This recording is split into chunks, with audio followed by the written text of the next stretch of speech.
तो क्या लिखा है दोस्तों, let us proof that the point -2, -11 is equi distance from the 2 points -3, 7 and 4, 6। दोस्तों यहाँ क्वेश्चन में इक्वी डिस्टेंस का इस्तेमाल हुआ है।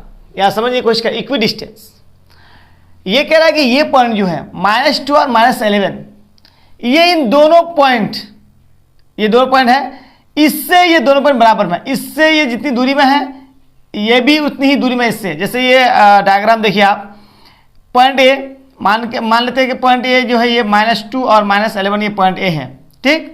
और पॉइंट बी है 4, 6 और पॉइंट सी है -3, 7, ठीक है दोस्तों।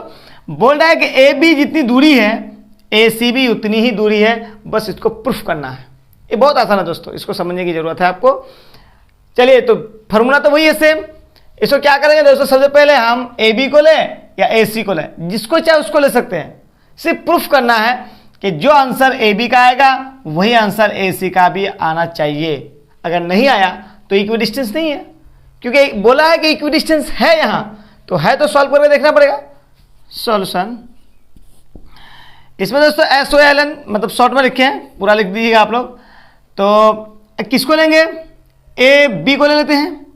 ए बी इक्वल टू, एक फॉर्मूला है दोस्तों, क्या ए बी का नहीं है, ये फॉर्मूला है आपका डिस्टेंस निकालने का, ये डिस्टेंस फॉर्मूला है। क्या है दोस्तों, x1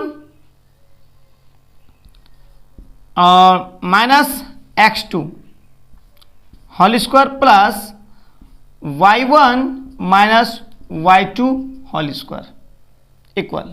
अब x1 क्या हो जाएगा, देखिए दोस्तों, ये जो है ये x1 हो जाएगा और ये y1 हो जाएगा, ये हो जाएगा x2 और ये हो जाएगा y2, ठीक दोस्तों।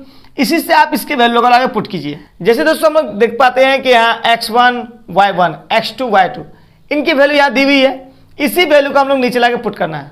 तो चलिए दोस्तों इसको हम लोग पुट करते हैं। तो x1 की वैल्यू क्या है, -2 बैठा दिए। उसके बाद ये माइनस जो है ये फॉर्मूला वाला माइनस है, चलिए फॉर्मूला वाला माइनस दे दिए। अब x2 क्या है, 4 है, 4 बैठा दिए। अब होल स्क्वायर है तो होल स्क्वायर बैठा देंगे, प्लस y1 क्या देखते हैं दोस्तों, -11 है तो -11 लिख दिए। अब ये फॉर्मूला वाला माइनस है, फॉर्मूला माइनस दे दिए। y2 क्या है दोस्तों, 6, तो 6 बैठा दिए, इसको भी हम लोग होल स्क्वायर कर दिए, ठीक, अंडर रूट। अब दोस्तों देखते हैं कि यह भी माइनस है, यह भी माइनस है। इससे पिछले वाली वीडियो में मैंने बताया कि माइनस और माइनस को जोड़ा जाता है और जोड़ने के बाद साइन जो होता है वो माइनस का ही होता है, ठीक। तो माइनस और माइनस जोड़ेंगे तो माइनस होगा, और 4 और 2 6 स्क्वायर है तो यहाँ 2 माइनस भी साथ में, तो इसलिए होल स्क्वायर लिखेंगे, प्लस दोस्तों यहाँ -11 और -6 है तो ये भी जुड़ जाएगा। तो माइनस माइनस जुड़ने से माइनस ही होता है, और 6 और 1 7 1 17। अब यहाँ भी होल स्क्वायर करेंगे और अंडर रूट, ठीक दोस्तों।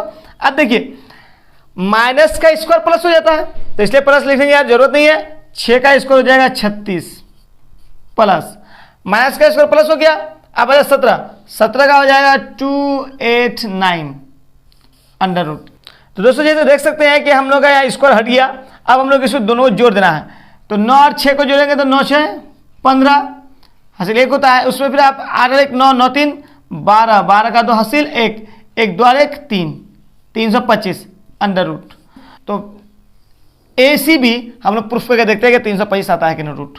तो A C equal to under root x1 minus x2 whole square plus y1 minus y2 whole square equal to x1 क्या है दोस्तों, -2 बैठा दिए, और ये फॉर्मूला वाला माइनस, और x2 क्या है -3, तो फिर -3 हो जाएगा, ठीक दोस्तों। इसको ख्याल रखना बस।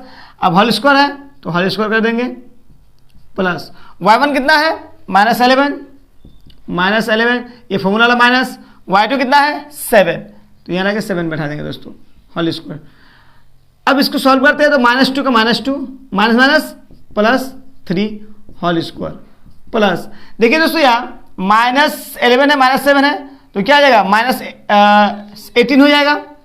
तो माइनस को माइनस से जोड़ेंगे तो माइनस ही होगा, -18 होल स्क्वायर तो दोस्तों इसको आप देखते हैं कि 3 प्लस में और 2 माइनस में है, तो इसको ना माइनस कर देते हैं, 1 बचेगा, 1 स्क्वायर प्लस माइनस का स्क्वायर तो प्लस हो जाता है 18 का अगर स्क्वायर करेंगे तो 324। ठीक दोस्तों, इसको आप लोग करके देख लीजिए गुना। अब इससे देखिएगा 1 का स्क्वायर तो 1 ही होता है, इसलिए ये लिखने की जरूरत पड़ता नहीं है। ठीक है दोस्तों, अब देखते हैं कि under root, sorry under root यहाँ भी छूट गया है, छोटे अंडर रूट आपका रह जाएगा। ठीक, अब देखते हैं यहाँ एक अंडर रूट हो गया। अब यहाँ 324 और एक और जोड़ देंगे तो 325। देखते हैं कि सेम आ गया, तो आप इस हिसाब से बोल सकते हैं कि ये हम लोग का प्रूफ्ड है, ये आप आंसर आ गया। ठीक है दोस्तों, तो इस तरीके से अगर देखा जाए तो इक्वी डिस्टेंस वाला जो मामला है ये हम लोग आसानी से समझ सकते हैं, बशर्ते कि इसको क्वेश्चन को समझने की जरूरत है। जैसे बोला है कि इक्वी डिस्टेंस किससे, इस पॉइंट से ये दोनों बराबर दूरी में हैं, तो जैसे कि यहाँ हम लोग प्रूफ करके दिखाते हैं दोस्तों। ठीक, मैं उम्मीद करता हूँ दोस्तों कि आपको ये वीडियो अच्छी लगी होगी और ये जो मैथ्स है ये आपको प्रॉपर तरीके से समझ में आ गया होगा। अगर कहीं जगह अभी भी कमी है तो आप कमेंट जरूर करें दोस्तों। अगर चैनल में न्यू है तो सब्सक्राइब कर लें, वीडियो पसंद है तो लाइक कर लें। थैंक्स फॉर वॉचिंग, खुदा हाफिज़।